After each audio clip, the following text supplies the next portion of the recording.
వైఎస్ఆర్సీపీ కీలక నాయకుడు, ఆ పార్టీ ఎంపీ, జగన్ కు దగ్గర వ్యక్తుల్లో ఒకరైన విజయసాయిరెడ్డి గత కొన్ని రోజులుగా అబాసుపాలవుతున్న సంగతి తెలిసిందే. దేవాదాయ శాఖలో కమిషనర్ పొజిషన్లో ఉన్న ఓ మహిళా ఉద్యోగినితో విజయసాయిరెడ్డికి అక్రమ సంబంధం ఉందని విపరీతంగా ఆరోపణలు వస్తున్నాయి. ఆయన వల్ల ఆమె గర్భం దాల్చిందన్న తీవ్ర ఆరోపణలు కూడా ఉన్నాయి. అయితే ఆ మహిళా భర్తనే ఈ ఫిర్యాదు చేయడంతో విషయం సంచలనంగా మారింది. తర్వాత ఆరోపణలు ఎదుర్కొంటున్న ఇద్దరూ వేర్వేరుగా ప్రెస్ మీట్లు పెట్టి తమకు ఏ సంబంధం లేదని క్లారిటీ ఇచ్చుకున్నారు.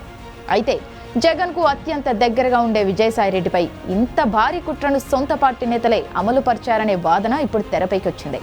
సొంత పార్టీ నేతలే ఆయన్ను ఇబ్బంది పెట్టాలనుకుంటున్నారని అంటున్నారు. అయితే వైసీపీలోనే విజయసాయిరెడ్డి ఇమేజ్ ను డ్యామేజ్ చేయాలనుకునేవారు ఎవరు అనే సందేహాలు వ్యక్తమవుతున్నాయి. ఎందుకంటే ఈ విషయాన్ని విజయసాయిరెడ్డే స్వయంగా చెప్పారు. తనను ప్రత్యర్థి పార్టీల నేతలే కాదు, సొంత పార్టీలోని నేతలు కూడా తన ఇమేజ్ ను డ్యామేజ్ చేయాలనుకుంటున్నారని విజయసాయిరెడ్డి స్వయంగా చెప్పడం ఇప్పుడు వైసీపీలో చర్చనీయాంశమవుతోంది. టీడీపీ నేతలు లేదా జనసేన నేతలు రాజకీయ వైరంతో విజయసాయిరెడ్డిపై ఈ రకమైన ఆరోపణలు చేస్తే సహజమవుతుంది. కానీ వైసీపీలోనే విజయసాయిరెడ్డిని టార్గెట్ చేస్తున్నారని ఆయనే స్వయంగా చెప్పడం ఇప్పుడు సంచలనమవుతుంది.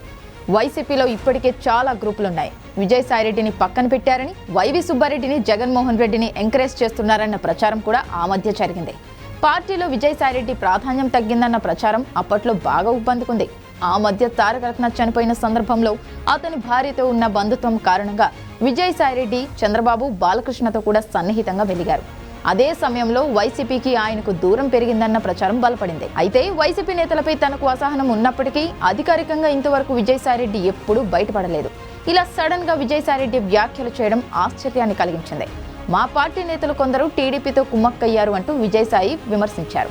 జగన్ పార్టీలో చోటా నేతలు ఈ రకమైన అనుమానాలు వ్యక్తం చేయడం సహజమే. అయినా అధినేతకు రైట్ హ్యాండ్ లో ఉన్న విజయసాయిరెడ్డి కూడా అలాగే అనుమానాలు వ్యక్తం చేశారు. దీంతో సాయిరెడ్డిని డ్యామేజ్ చేయాలనుకునే అవసరం ఎవరికి ఉంది? జగన్ కు తెలియకుండానే ఇదంతా జరుగుతోందా అన్న ప్రశ్నలు వస్తున్నాయి.